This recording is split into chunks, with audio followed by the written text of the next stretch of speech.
Yeah, thank you, Pak Aris. Uh, I will share about how our experience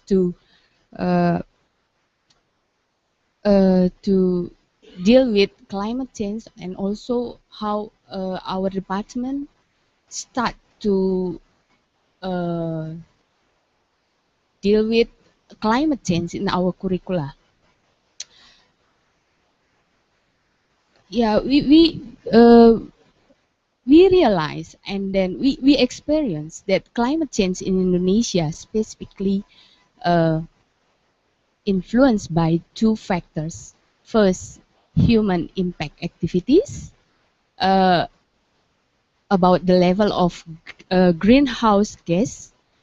There are still many industrial use conventional technologies, and then it influence our uh, atmosphere, and then uh, it causes pollution and also high consumption on fossil energy. If you come to Indonesia in Semarang, because of the price of automobile already decreased, uh, we often find uh, the traffic jam in Indonesia, also in Semarang, the small city in Indonesia. And also, we face illegal logging and deforestation. Uh, the second one, unique geographical location. We Indonesia has 95181 kilometer coastlines, and also 17, almost 18 islands. So we vulnerable for several problems. We position in ring of fires, so we vulnerable to a quake, tsunami, and mount eruption. We also vulnerable to prolonged drought, flooding because of the season, increased frequency of extreme weather, great variability of rainfalls. Right now, I have uh, we face the different time of uh, uh, what you call season, fruit season, different from time to time. And also, as Pak Aris explained, we face the sea rise level. And then in Semarang also, we face the freshwater scarcity. Uh, Before I discussed with Daniel that uh, people forced to uh, use unhealthy water in the coastal area because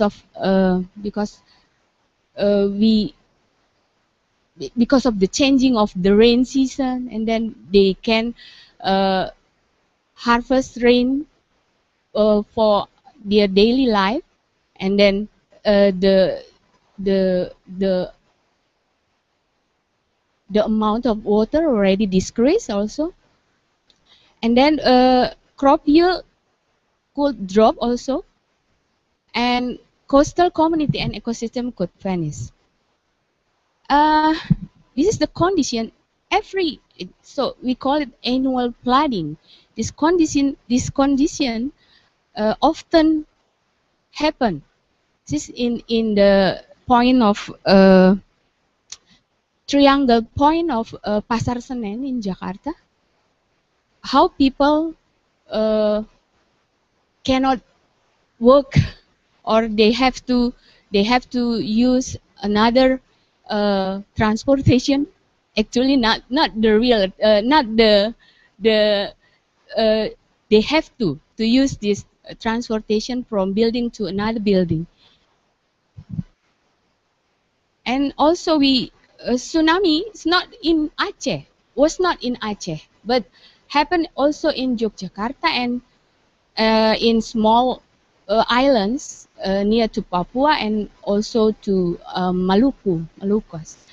And we also face the disappear of island one by one because of the sea rise level. And Singapore and also Malaysia, in fact, infected of the forest burning in Indonesia because of uh, the land uses changing. Regulation background for climate change action is why Indonesia set the position. Start from we ratificate the UN Framework Convention on Climate Change on 1996, and then it follows by Bali Action Plan in 2007, which result Bali Roadmap, and then this is the important point because after this, our government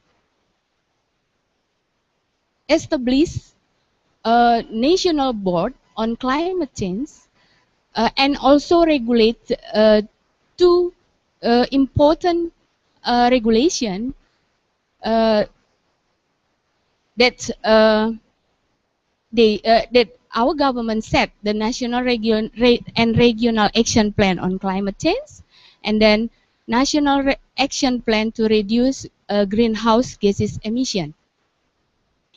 So Indonesia uh, has three uh, goals, aims. The first one, we have a quantitative commitment. Indonesia is set to consider the climate change in double tracks at UNFCCC and to step up its effort to combat climate change. And also we has responsibility and participation to comply with dynamic intensity target.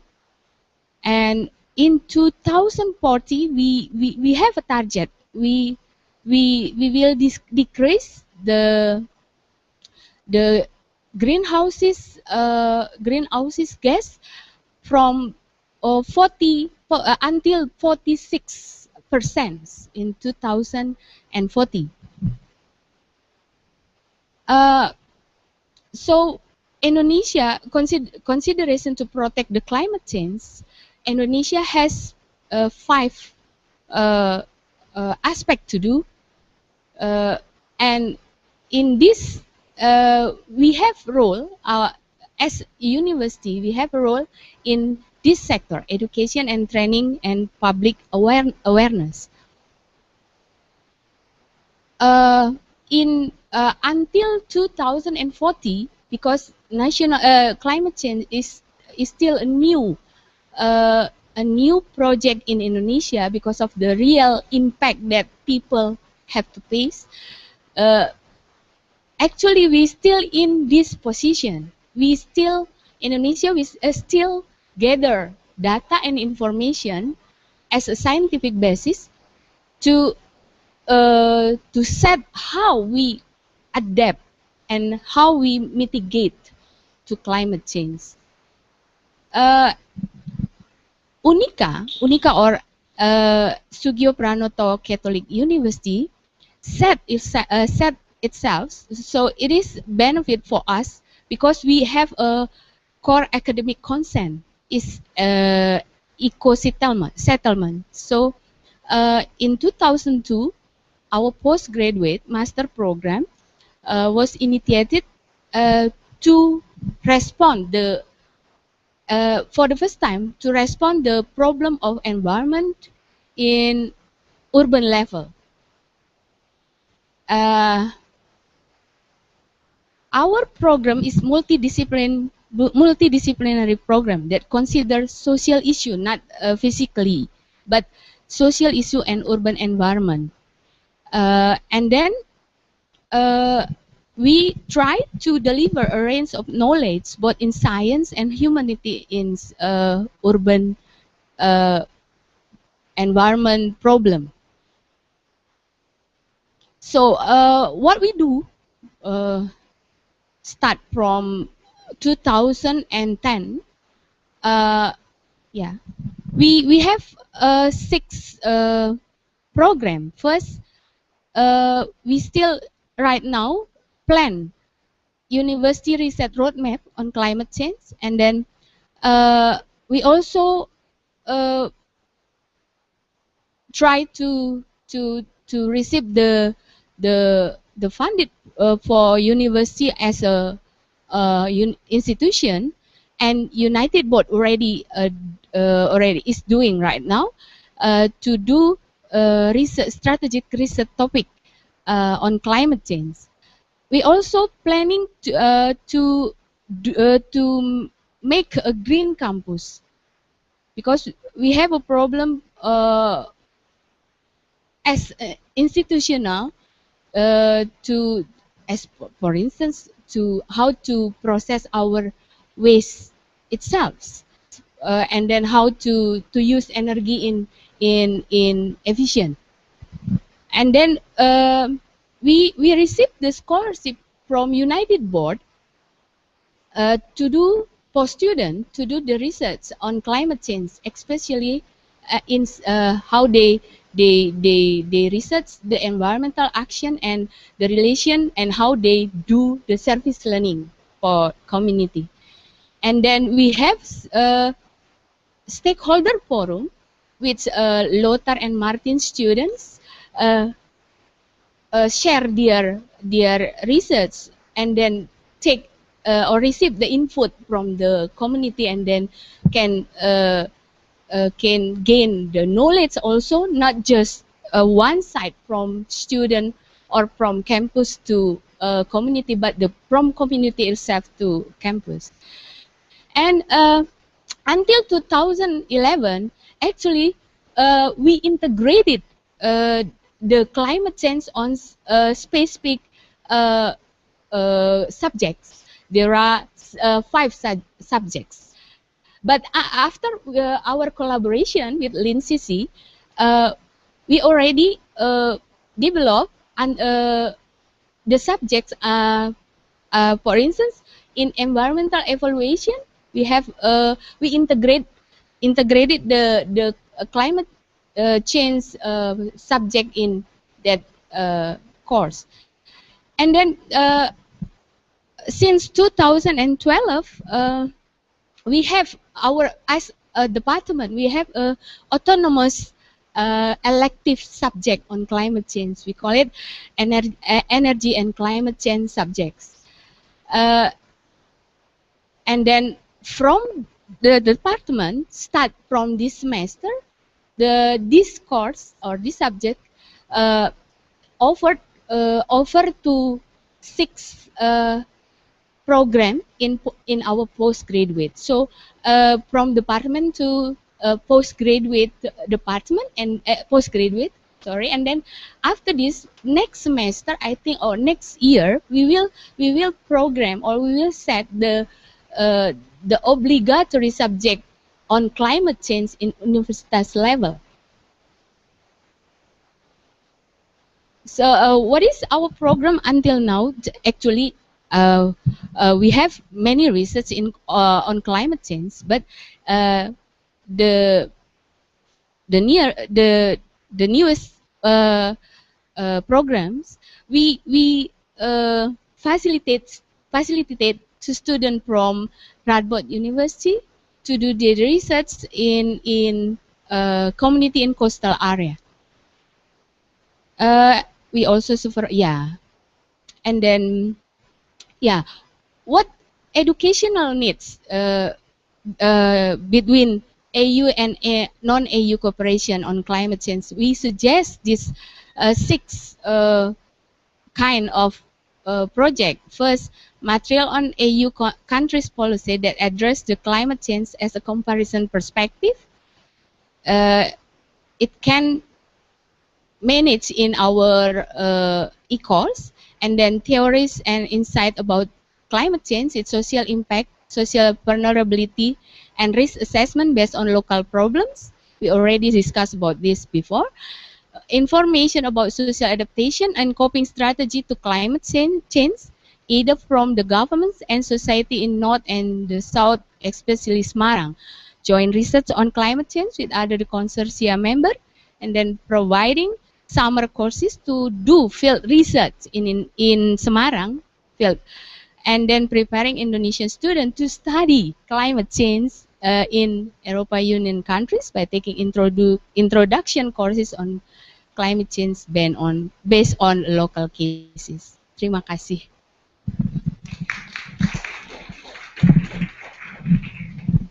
Yeah, thank you, Mauli, for the very nice presentation, starting from the figure of the impact of climate change, and then the role of the governance, our governance on the climate change issues, starting from Bali roadmap until the establishing of the National Board of the Climate Change, and then come up with the role of the Catholic University on the issue of climate change. For example, the developing the roadmap of the research on climate change, as well as the benefit of the LINCC and this network actually for the development of the research and education agenda in a Catholic university, and end up with the suggestion for further network and collaboration.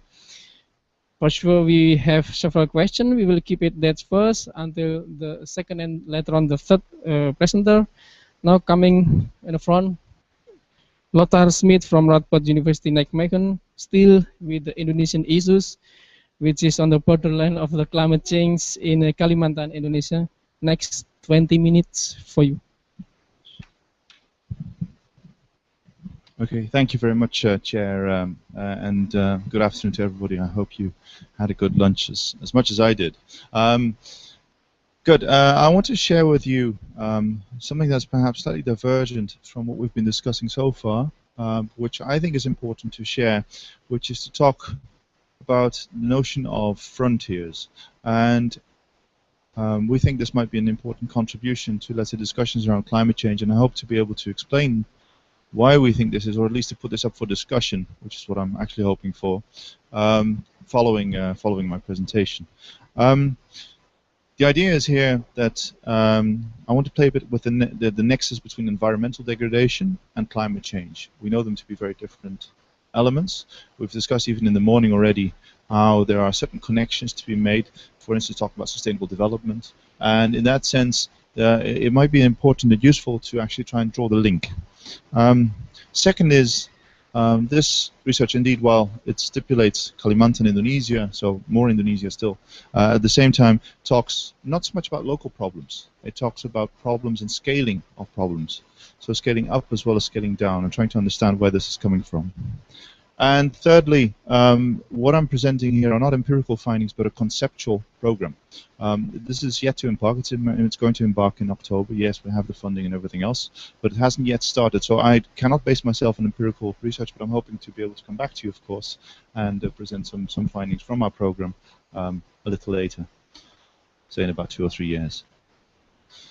Good. So, in essence, I will talk then about the climate change resource degradation nexus, why, following the idea of frontiers, new frontiers in particular, we might be able to go there, then give you a bit of insight about the way we're intending to do this with the new Indonesian Frontiers program, and then finally conclude, is there potential for the concept of new frontier in the climate change debate or not, perhaps? I mean, this is an open question that I will be posing to you as well. Okay, so just to get ourselves started with a slight preamble. The Asian Development Bank, in a study on the impact of climate change on human mobility, obviously that's a particular dimension of the climate change discussion, argues for a need to understand climate change related issues by focusing on their primary impacts, their secondary impacts, and their tertiary impacts. And when it comes to the secondary and the third, so the second talking about change to environment systems that come out of the primary impact, so these are secondary effects. The tertiary then looking at societal processes changing as a result of these primary and secondary effects, then this is, I think, where we come in. I am here. I'm not a climate expert by any way. I am a migration scholar, but I take interest in climate change because I think understanding climate change better helps to understand why and how and why people do not migrate. So this is my starting point. So you'll forgive me for the kind of terminology that I'll use, I hope. But I think it's important to understand the linkage that's being made. So then what we do with NIF, the excuse me for the jargon, the New Indonesian Frontier program, is to find ourselves on the crossroads of these points 2 and 3. So the secondary, looking at secondary impacts and tertiary impacts as an interrelationship, and thereby we also argue that yes, while this particular quotation from the Asian Development Bank is focusing on migration, we're also looking at other themes. I'll come back to this in a little later.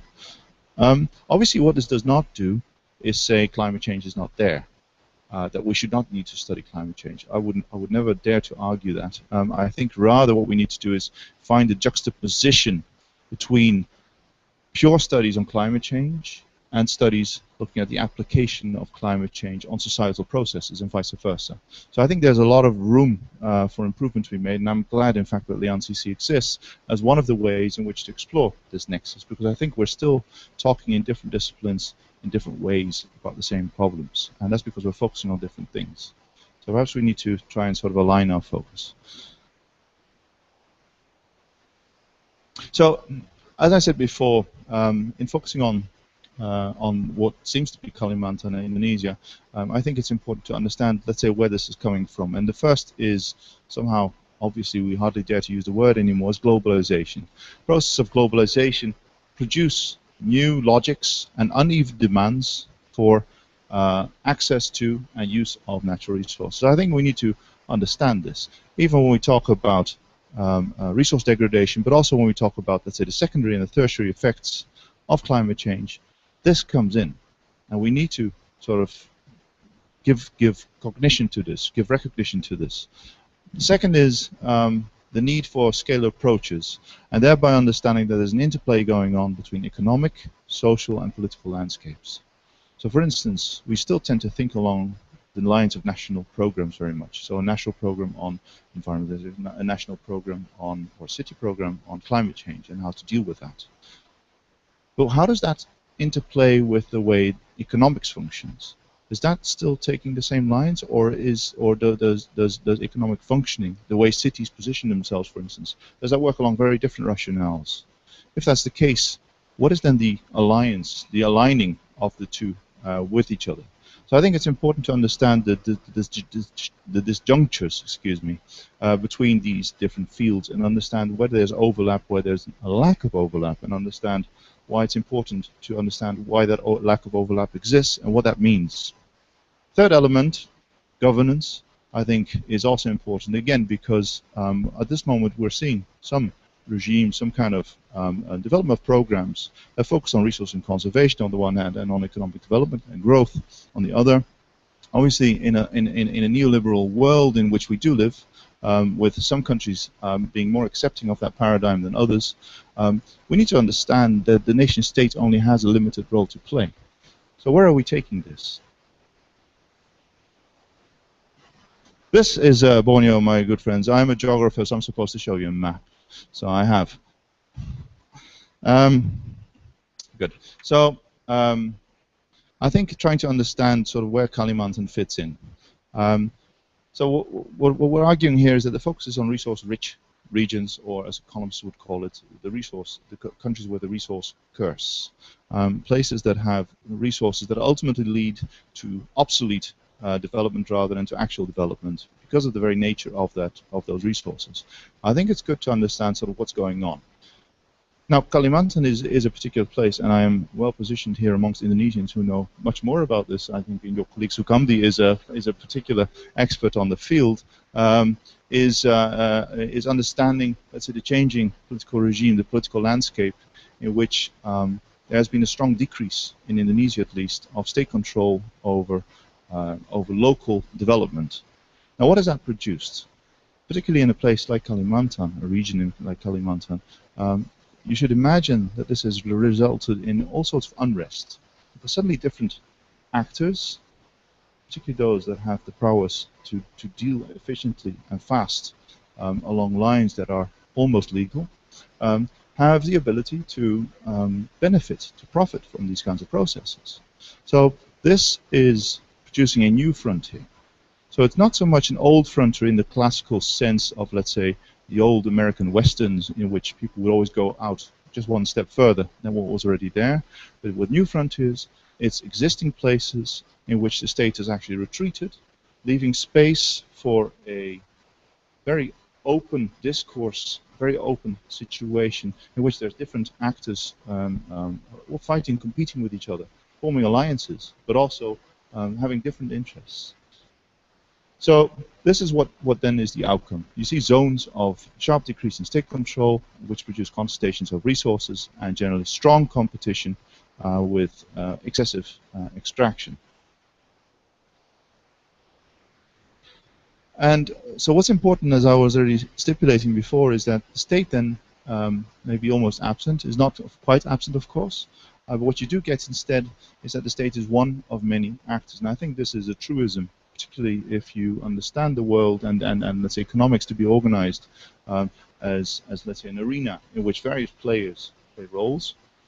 So what this means then, what this new frontier then means, is that we're going to then look at new causes and conditions and perhaps a need for new kinds of governance. So who controls what's happening? Is it the WTO? Should it be national governments? Very difficult questions, of course. The second is to also think of what's happening to resource exploitation. Is the absence of a state to regulate excess, is that going to produce new kinds of all sorts of excesses, as we might expect, or will instead other actors stand up and will there be sort of new questions addressed on the moralities, on the ethics of resource extraction? Thirdly, sort of who sets the rules? So what do new ownership forms come about? Do new institutions guiding how actors deal with each other, do they result? Or are we going to see a chaotic system in which there's constant tension, in which let's say the whole purpose of not having rules is exactly why some actors are able to profit from the given situation and others are not? So this obviously then has an impact on society and natural environment. This picture talks about the unrest in Kalimantan from, I think, 1998, if I'm not mistaken. And an ethnic label was attached to this particular unrest. But my question is, was this really about ethical differences, or was there an underlying cause that was much more fundamental, in which, in fact, different ethnicities were played out against each other because this was fighting over resources? So, getting now to the approach that we're going to take in the new Indonesian frontier. Well, we started off with a kickoff inventory workshop, which on the one hand tried to decipher who were capable PhDs. This was at your institute at the UGM, and so this produced actually a good number of people, not only coming from UGM but also from other universities around Indonesia, and helped us to establish both sort of what the consensus was, the interest was for a program like this amongst younger scholars. On the other hand, it also helped to sort of think through the analysis and actually understand what the different themes would be of this particular program. And I'll come to those in just a minute. Ultimately, what we're going to be doing is we're going to be having a program with 7 PhDs. And those 7 PhDs are not individual projects. Obviously, they will be defending their own work, as is common for a PhD, but they will be also producing common information that I think will provide, let's say, a holistic analysis that is much more important than the singular approaches they're going to be taking. And to that end, we'll be having workshops not only in beautiful places like Java, but also on Kalimantan, in order to be able to discuss these matters and also take it into the field and see sort of what other people think about it, other actors particularly think about it, beyond the academics. So this was the intensive course that we had, with people being very creative, as you can see. So these are the themes that we've identified. I'm not going to run you through all of them, obviously, because the sheets will be made available anyway. I want to focus on one theme in particular, particular. That's the Expanding Markets, Shrinking Borders and New Frontiers program that Martin and I, together with Sukamdi, are responsible for, the colleague of Paris. And I think this is an interesting example to illustrate just what I hope is the relevance of this new frontier paradigm. So again, like I was saying before, these are different individual projects, but we need to understand the holistic approach. The sheet should have come earlier, I think. So I want to understand what this expanding market, shrinking borders, and new frontiers actually means. Now, this is one way of looking at development, which is to talk about frontiers, development frontiers. And these are the corridors, economic corridors identified in Indonesia as being particularly important corridors along which to expand particular activities. So for Kalimantan, the corridor is meant as a center for production and processing of national mining and energy reserves. You can get the gist of what the focus is. The focus is on mining, the focus is on raw resource extraction. Indeed, if you go to one of the advertorial newspapers, if you like, Our World, then what we're seeing is the rise of the world's fourth largest nation, and indeed the development of Kalimantan will focus particularly on these abundant resources it has, and then to create this economic corridor I was just referring to. So that's what it means, or not. So this is the second frontier to look at, which is the conservation frontier.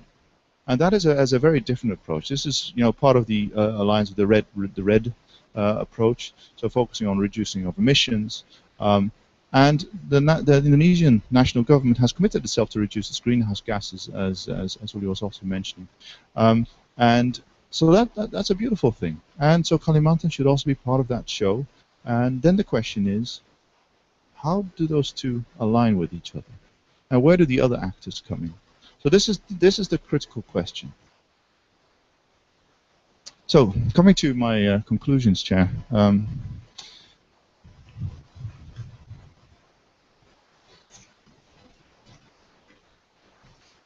If I can find the right page, that is. Yeah. Me too. Intelligent person, you can tell. I wish I wasn't as intelligent. Anyway, so talking about reinforcing issues. What we're seeing here is a confrontation of scales of impact on local ecologies and local economies. So this is by a competition of actors that have uneven powers and are relating to authorities in different ways, but also for different and diverging interests.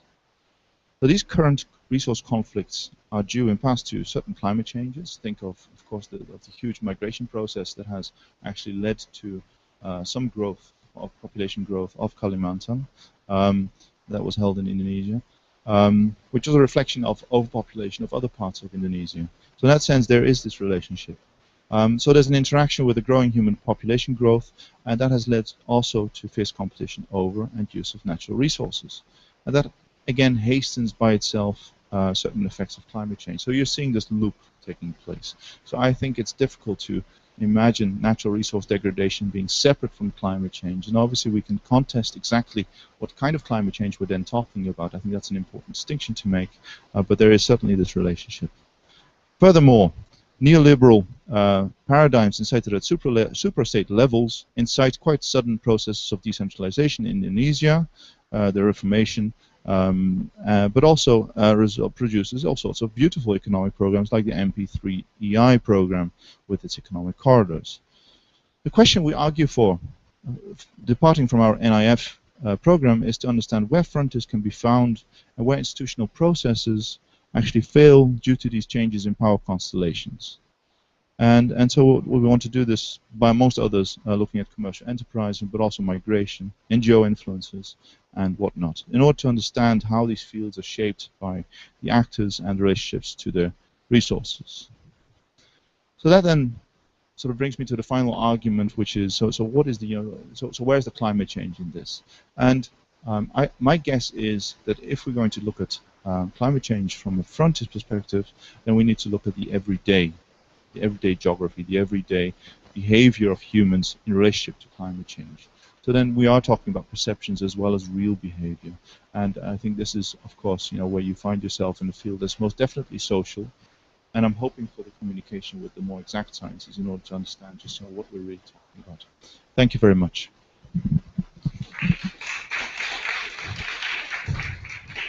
Thanks, Lothar, to using exactly 20 minutes.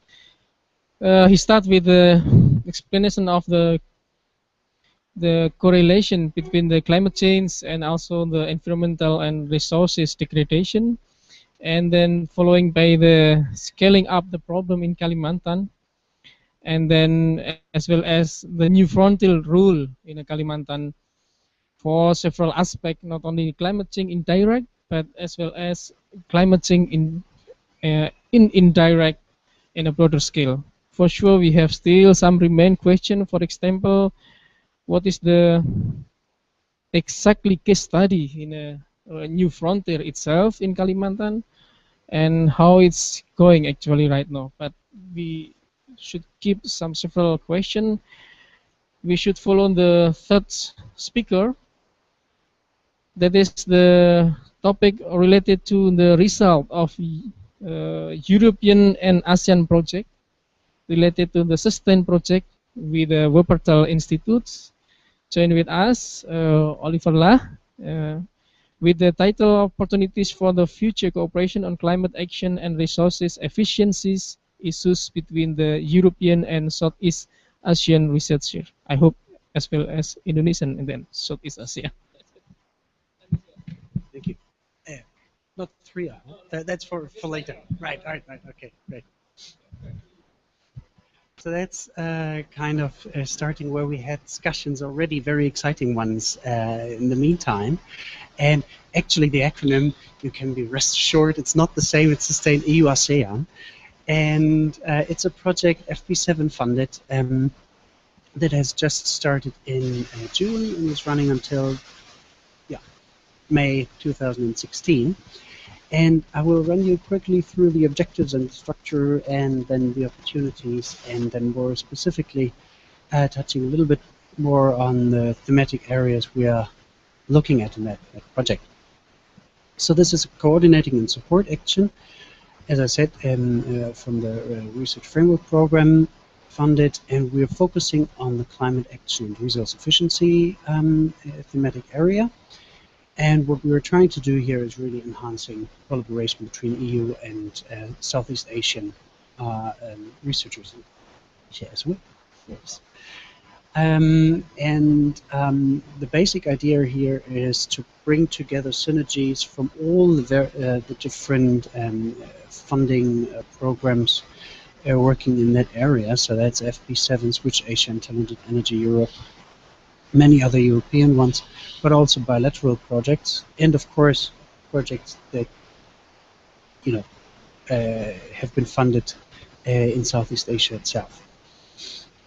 So we are quite a crowd of partners. It's a nice mixture actually of research institutes, universities, but also funding agencies, and the United Nations UNESCAP is there as well. So it's a nice combination of people in the team. And so what we are trying to do is identifying projects in the area of climate action, raw materials, and resource efficiency, foster their uptake and implementation, developing tools for future research cooperation, and actually guiding the first steps towards that. And then for the funding agencies side, so the European Commission, but also the national funding agencies in both regions, develop some guidance on research areas in that thematic area that are particularly relevant for the future. Looks a little bit cryptic, I don't want to go into detail here, but it's clustering those projects, providing services to them, and developing future research opportunities, but also implementation, of course. So we are currently in the first process of identifying them. That includes the project and the network, such as yours. And therefore, I'm very grateful to be here, actually, listening to you and having a chat with you. Many synergies already generated through that. And then we bring those people together that work on similar issues in similar regions to create those synergies, or even more of them. And then find funding opportunities for them and help them with generating new projects. And there are two sister projects of Sustain EU ASEAN, one in Latin America and one in the Mediterranean Black Sea region. So they have a very similar structure in a way and very similar approach. So we're linking to them as well. And then there is another related project also started with, so we also all started at the same time. And this project is focusing on the same thematic area, climate change and resource efficiency, and is kind of developing the thematic roadmap. So we are looking at the potential future projects in Southeast Asia, and they are looking at the future topics in that area. If I say synergy one more time, you can probably kill me if you want. But there are so many. That's great. So yeah, we're there with identifying projects. So that's kind of a two-way deal. We have quite a few research agencies, research partners in the consortium. So we identify them ourselves. So we look for the projects, such as yours. But there will also be very soon a call for interest be up on our website for others we haven't identified so far and contacted to say, here we are, we're doing something similar, please bring us on board, do something with us. And then the next logical step is look into the transferability issues. We certainly won't be able to, work with projects working on, say, efficient heating systems. It's probably not that relevant for Thailand or Indonesia. So that's kind of a first reality check of those kind of solutions. And then we bring them together and start with a thematic gap analysis. So what has been done and where could it be done to use that already in the region, and what hasn't been covered so far. Another very crucial element of a project is to look into the strategic environment. So pretty much, we could do this in this country or that country, but is it how feasible politically, socioeconomically is it actually? And then we map the partners and regional stakeholders, which will be the key element for them to bring projects to the people who actually need it.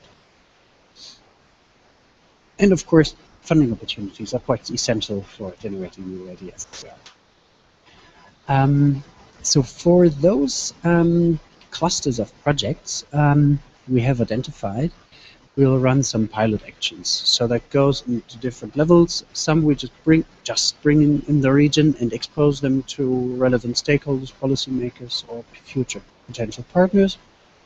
We have some mobility funds for that, and have some brokerage events where we already kind of facilitate the finding of the topics into teams. And for others where ideas are already very advanced, we look more into implementation, and we talk to the Asian Development Bank and other implementation funders to get research into reality. So I don't say the first thing, but yeah, there will be some synergies between projects, right? And the idea is to generate results from projects and make the best out of existing ideas already. The idea behind that is very simple. If we have invented the wheel already, that has been said many times before as well. But also, probably sometimes just dispelling some myth in terms of this is a great idea and it works here, but it may not work everywhere. So At the end of the project, we'll have a little toolkit that helps others we haven't worked with actively within the project to foster their research cooperation with Southeast Asia themselves. So some toolkits around the strategic environment and thematic areas, and also the stakeholders and partners. We have assessed some of the transferability and developed a roadmap, and developed some recommendations for the EU and the national funding agencies as well.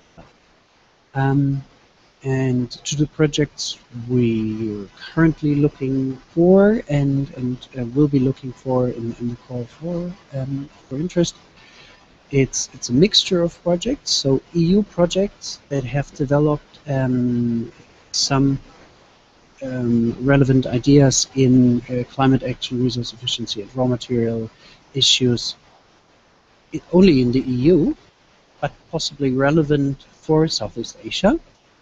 So maybe not the heating, but maybe sustainable transport, for example. Then EU projects with ASEAN partners, but not necessarily a focus in Southeast Asia. And EU bilateral and EU-ASEAN bilateral projects. So say France and Thailand have a project on renewable energies. That's relevant for us as well. And then, of course, projects from ASEAN countries as well. And the sectors we'll be looking at, there can be more to it, but that's kind of our top, whatever it is, 7 list. Electricity generation, of course, buildings, transport industry, agriculture, forestry, and resource efficiency, focusing primarily on non-energy resources. And here, primarily on urban mining and recycling. But we are fairly open here as well. And what follows from that is brief transferability assessment, as we said, going through a few logical steps. The one thing we want to avoid is generating something that is not needed.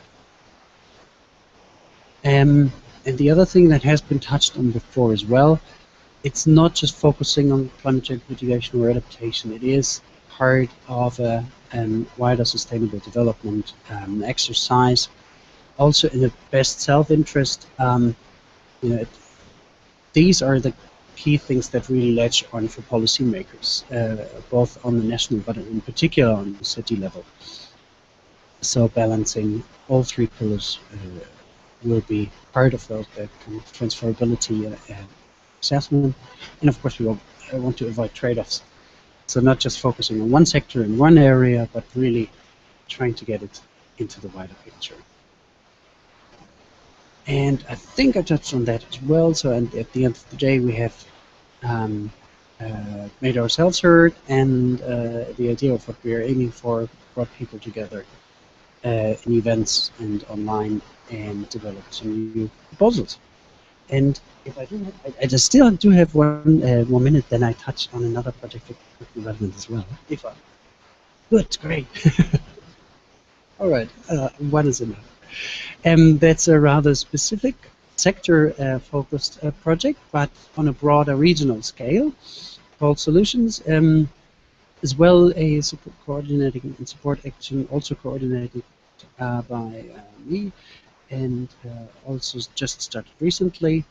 But here we focus obviously only on sustainable urban mobility, but in Europe, Asia, Africa, and Latin America, with an even bigger team, but very similar approach in terms of developing future projects, focusing here more on the uptake and implementation. But here I already heard some very interesting links, so I thought I'd throw that into the mix as well of potential future opportunities for cooperation. And with that,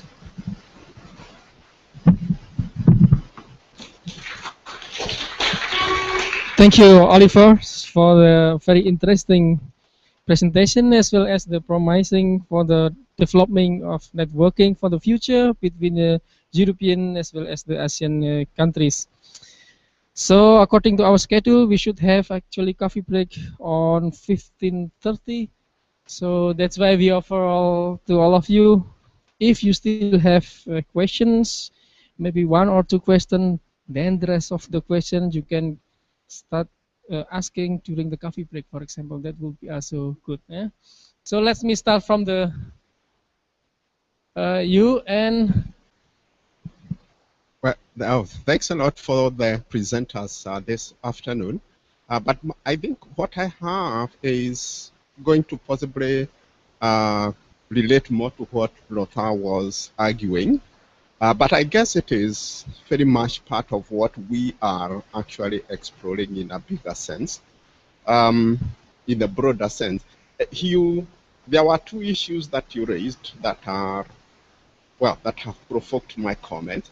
The first one was that the definition of the Asian Development Bank about the three layers of climate change with regard to direct, secondary, and tertiary impacts. And the other one was the concept of frontiers. And I think the reason why the concept of frontiers is useful is the idea that there is a sense in which we become uncomfortable just sitting with our knowledge bases, with our own domains, for example. I know you are putting it out there in actually in the empirical world, you are saying on everyday life, but I don't know if you have reflected back to actually what we ourselves are doing. I don't know as an architect what business I have dealing with climate. Really, it is not my subject matter. It is not what I have competence in. Given a chance, I would rather have just left it to the geographer. I would rather have just left it to the meteorologist. But unfortunately, I cannot take comfort in that anymore, in the sense that just deepening a climate science understanding without it having an impact on what I do as an architect or a planner means nothing anymore, because yes, there is the science, it sits idle. So this idea of frontier crossing, and there are moments, I guess, within our last workshop, our second seminar in Johannesburg, we use the concept of transgressing. Being a disciplinary transgressor, you have to transgress, you have to start engaging across boundaries. And this process of negotiating boundaries and negotiating frontiers, I think is so crucial that we understand it in its broader sense. To the extent that we are vulnerable, I go to the territory of the climatologists with possibly very naive understanding of what climate is, and they must be ready to come over to the territory of the built environment, equally naive about what they know about my discipline. And I guess taking it back now, you said on the everyday life, and what I'm emphasizing is that this everyday life is not just about poor communities out there. It is even for us, as we sit as academics, as we sit as policymakers. We must see these new territories, and we must be awake to the fact that we are knocking on each other's doors, and we are actually asking to understand the other, so that we can know exactly how to continue with that. So it is on those two aspects.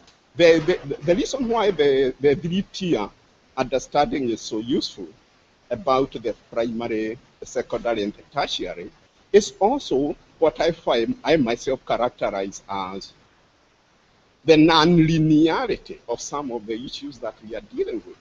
Sometimes it might look futile that we have spent so much time and so much resources doing Lean CC, and it might not look like there has been an impact of any kind. But when we were going out to lunch, I did explain, we were discussing with someone, and I did talk about the concept of a relay, when you start a relay, you start with one runner who has a baton and passes it on to another, and to another, and to another, until the relay is complete. Lean CC possibly ends tomorrow, but we need to know where we pass the baton to. Who takes the next baton? Who has got the next funding cycle? Who has got the next, PhD? Who has got the next postdoc and all that? So that at least eventually, when you look at a 10-year period, there has been a process by which things have accumulated, but you cannot necessarily affect it just once per se.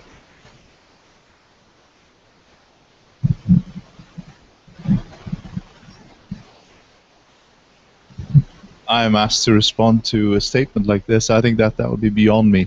I know, Daniel. I mean, I think we're fully agreeing with each other on the fact that we are indeed dealing with a field that's multidisciplinary in a very difficult way. Namely, we're all on the fringe of let's say an open field, and we all have to dare to cross into that field and to recognize, in fact, that what we're doing is not. We need to understand that we're all sort of facing that open field, but from different angles. And not all of us will, I think, understand that they are, on the edge of that open field, but rather think they're mainstream. And so it's understanding that sort of polarity, which that sometimes produces in debates around climate change, that we need to overcome, so that an architect and a geographer, perhaps, indeed start talking to each other in a way that's conductive, because the knowledge of both parties adds to each other. But that's a difficult dialogue. But I think it's a crucial one when it comes to something as holistic as a process to study as climate change. Well, those are the only words, but hardly as wise as Daniel's words, because I think that was quite a statement. I hope somebody put it on record.